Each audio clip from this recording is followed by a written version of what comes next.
Selanjutnya pemirsa, arus balik Lebaran 2024 ternyata masih terjadi ini Bayu. Padahal ini sudah H+3 ya dari usai libur Lebaran. Nah, ini masih terpantau di Tol Cikampek Utama. Nah, ini volume kendaraan ini tapi berlangsung turun pemirsa.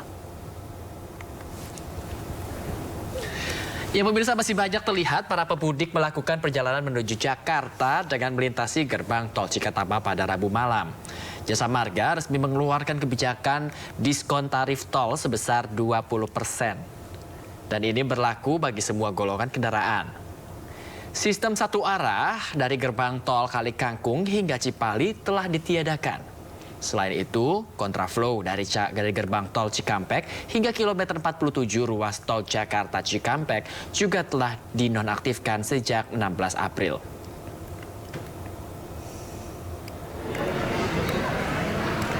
Stasiun Pasar Senen masih dipadati oleh para pemudik yang kembali ke Jakarta untuk kembali bekerja. Kondisi seperti ini diprediksi akan terus berlangsung hingga 21 April 2024. Diprediksi pemudik yang turun di stasiun daerah operasional 1 Jakarta mencapai 47.000. Angka ini merupakan peringkat ketiga tertinggi semenjak lonjakan penumpang dari 12 April lalu.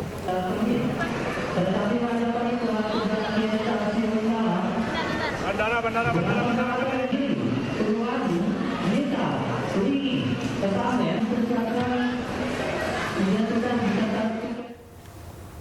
Pemirsa, arus balik Lebaran 2024 masih terjadi di sejumlah pelabuhan. Ya, ini ada seperti di Pelabuhan Parepare Sulawesi Selatan dan Pelabuhan Ketapang Banyuwangi, pemirsa.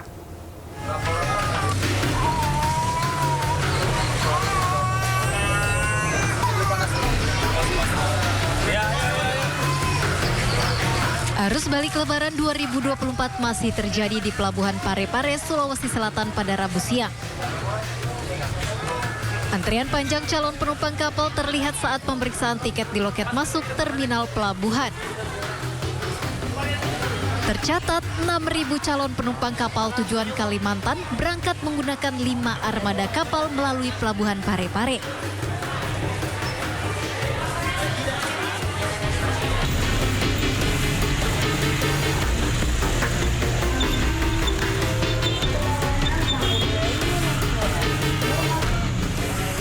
Sementara itu, ribuan calon penumpang padati Pelabuhan ASDP Ketapang Banyuwangi. Ribuan calon penumpang terjebak penumpukan kendaraan di area parkir untuk bisa masuk ke dalam kapal feri. ASDP Pelabuhan Ketapang mengoperasikan 34 armada kapal feri di 8 dermaga Pelabuhan Ketapang. Untuk mengurai penumpukan kendaraan, ASDP menerapkan sistem percepatan bongkar muat kapal. Data ASDP, sebanyak 40.000 lebih penumpang telah diberangkatkan ke Pelabuhan Gilimanuk, Jembrana, dan Bali. Tim Liputan iNews melaporkan. Ya pemirsa, ratusan pemudik di Pelabuhan Soekarno-Hatta, Makassar, Sulawesi Selatan ini rela menginap hingga 5 hari demi menghindari keterlambatan jadwal. Para pemudik ini rata-rata bertujuan ke Kalimantan untuk kembali beraktivitas usai merayakan Idul Fitri bersama keluarga.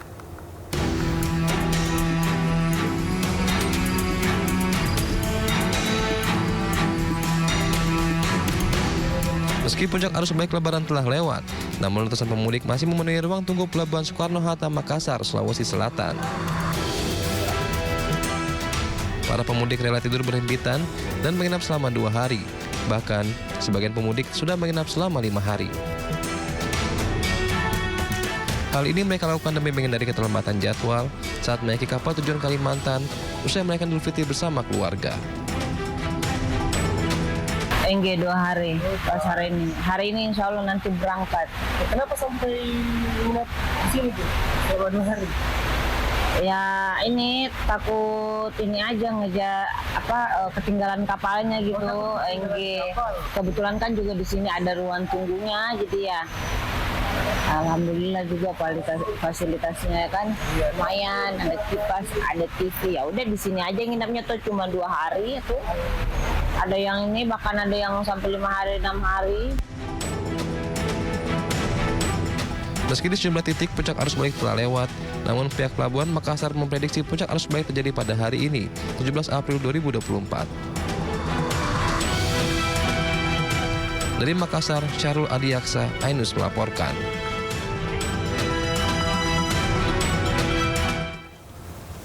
Pemirsa, ratusan warga lereng Gunung Merapi, Boyolali, Jawa Tengah menggelar tradisi unik memeriahkan Hari Raya Idul Fitri. Ya, di selain mengarak puluhan hewan ternak keliling desa, warga juga menggelar doa dan makan bersama di jalan utama desa. Dan berikut liputannya.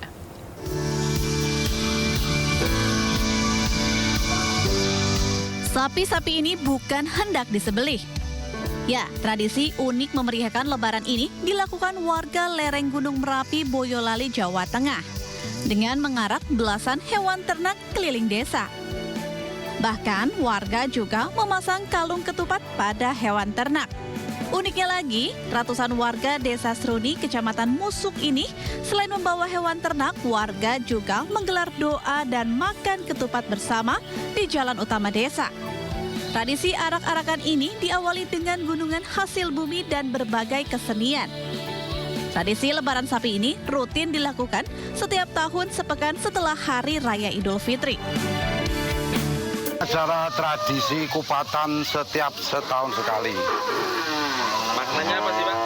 Maknanya ya istilahnya kalau orang Jawa sini dipercaya membawa berkah, sapi cepat bunting, cepat beranak, memeriahkan Lebaran ya untuk mengisi bulan Syawal, dan tujuannya yaitu untuk meningkatkan persatuan dan kesatuan khususnya warga masyarakat RW 4 ini, karena 99% masyarakat di sini adalah masyarakat petani ternak.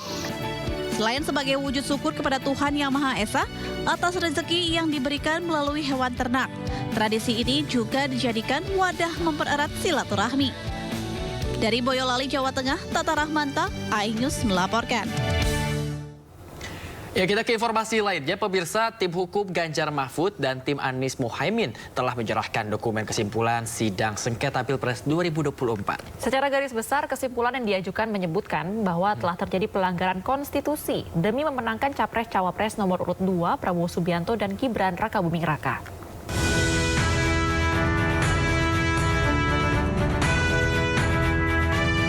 Tim hukum paslon Capres-Cawapres Ganjar Pranowo dan Mahfud MD resmi menyerahkan dokumen kesimpulan terkait sidang sengketa pemilihan presiden 2024 ke Mahkamah Konstitusi. Dalam dokumen kesimpulan tersebut tercantum 5 kategori pelanggaran pemilu yang dinilai prinsipil untuk dikaji oleh Majelis Hakim MK. Ketua Tim Hukum Ganjar Mahfud menerangkan, 5 kategori pelanggaran Pilpres 2024 membuat pelanggaran etika yang terjadi kasat mata, yakni terkait putusan MK nomor 90 yang meloloskan Gibran Rakabuming Raka sebagai calon wakil presiden. Tim hukum bahkan menyebut suasana saat ini seperti masa Orde Baru.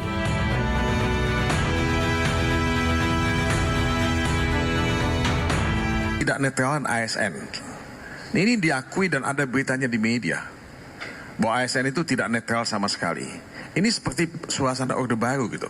Ketika Korpri menjadi bagian dari mesin politik Golkar untuk memenangkan pemilu pada waktu itu. Nah, ASN tidak menjadi bagian dari partai politik, tapi ASN bagian dari upaya untuk membangun dinasti ya kekuasaan yang ada di Indonesia ini.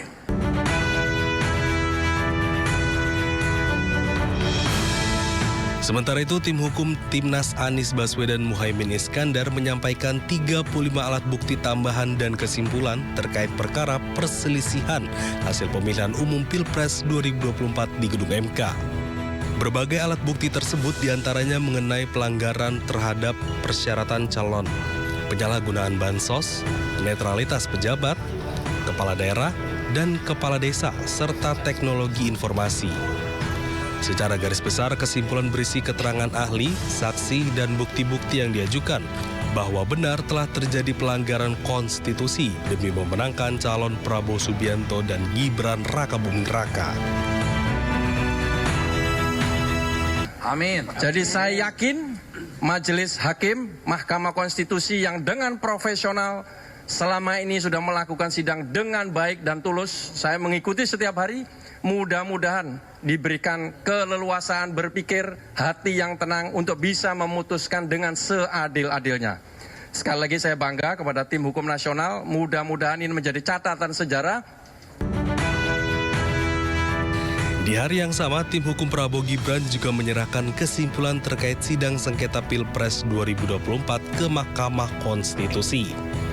Dalam kesimpulan itu, tim hukum Prabowo Gibran juga menyatakan bahwa para pemohon mengajukan permohonan yang bukan menjadi kewenangan Mahkamah Konstitusi, namun menjadi kewenangan Bawaslu dan Pengadilan Tata Usaha Negara. Tim Liputan iNews melaporkan.